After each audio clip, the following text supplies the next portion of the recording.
guys, welcome to Lisa Loves, and we're on day 17 of my Shocktober movie review challenge. So day 17, the movie for today is The Cottage, which is a British movie, and this was requested by Mr. Hyde 63.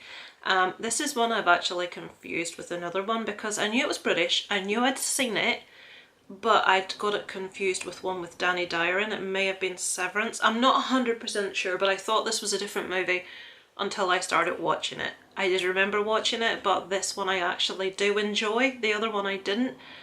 So basically, synopsis for this one is... Oh, sorry. Let me just give you some pieces of information like I usually do before I kick off. This one's actually directed by Andy Serkis, who also stars as the main character in this, David. We also have Jennifer Ellison, who anyone in Britain will remember from Brookside, who plays Tracy, and the main two other ones I'll mention, we have Reece Shearsmith as Peter and Stephen O'Donnell as Andrew. Right, so to give you a synopsis for this one, Tracy Ellison plays Tracy, who is the daughter of a very rich sort of gangster type guy, and Andy Serkis's character David gets together with his brother, that Reece guy, what's his name? Reece Shearsmith, so his brother Peter, who is the typical phones home every night to check in with his wife, make sure everything's all right, very plummy, very polite, a bit of a nerd really, but not in a cool way. They get together, kidnap her and demand ransom. Another person comes into it by the name of Andrew, who is just stupid and bumbly. He's the one that's supposed to be given the money. He doesn't check the money. Long story short, not going into the whole plot, everything goes tits up. Two Asian hitmen follow Andrew back to the cottage, find out where they are. The money in the bag is not money, it's just paper. Now, you may think, Lisa, you've just spoiled that for me. That's not even half of where we go with this movie. I'm not going to give you any more detail than that. That's your basic plot. Foiled kidnapping plot that goes very much wrong in a lot of ways that you would never ever expect. So, what did I think of this one? I actually was dreading this. I thought, oh no. For me, British comedy is probably, sorry, British horror, I'd say it's 80% miss and 20% hit. Sometimes we get movies that are awesome. Most of the time they're not that good, or they're just not producing horror, so it's like, oh god, and you've got a soap actress in it, what are you doing? But I have to say, I really liked Jennifer Ellison in this. She obviously has a very pretty Barbie doll appearance, she's got the big boobs, she's got the nice behind, which is why she's in it. And there's a really funny bit where she gets distracted, where one of the kidnappers gets distracted by her boobs, enabling her to sort of do something. I won't go into detail, but she basically only speaks, and she's completely foul-mouthed every time she speaks.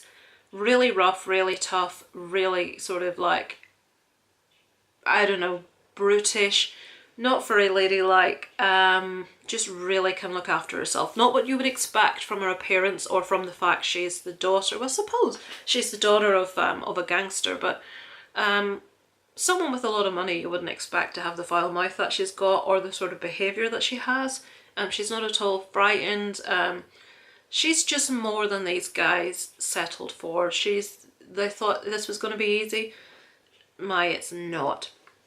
It is funny. I did find a lot of it funny, a lot of the script funny. I think an awful lot of it will be lost on a non-British audience because there are jokes that probably would only make sense to people that are British or Irish. The gore in this, surprisingly, is excellent. I'd forgotten most of this. My husband remembered bits because as it was going on, he says, oh yeah, I remember this happens, and lo and behold, it happened. He remembers, he's got a very good memory for fine detail and things, whereas I'll remember roughly what happened and that I'd seen it, and that's about it. So, unless I've watched it repeatedly. I've only seen this once. So yeah, it was really funny. It was quite original. The gore in this, when it happens, is actually really, really good. I thought that Andy Serkis did a really good job both with the direction of this and with starring it. I'm just going to double check that he did direct this. I am sure he did. No, he didn't. Paul Andrew Williams. Why did I think Andy Serkis directed this? I'm an umpty. Andy Serkis is the star of this. He did not direct this. Pardon my stupidity, but there we go. So yeah, I would recommend for you to watch this if you haven't seen it. As I say, it's British. It's not going to be the same style that you're used to seeing, but it is funny, it is brutal, it is gory, and there is a bit of a surprise in there as well. I don't want to give any more detail, like I said, I think it spoils things.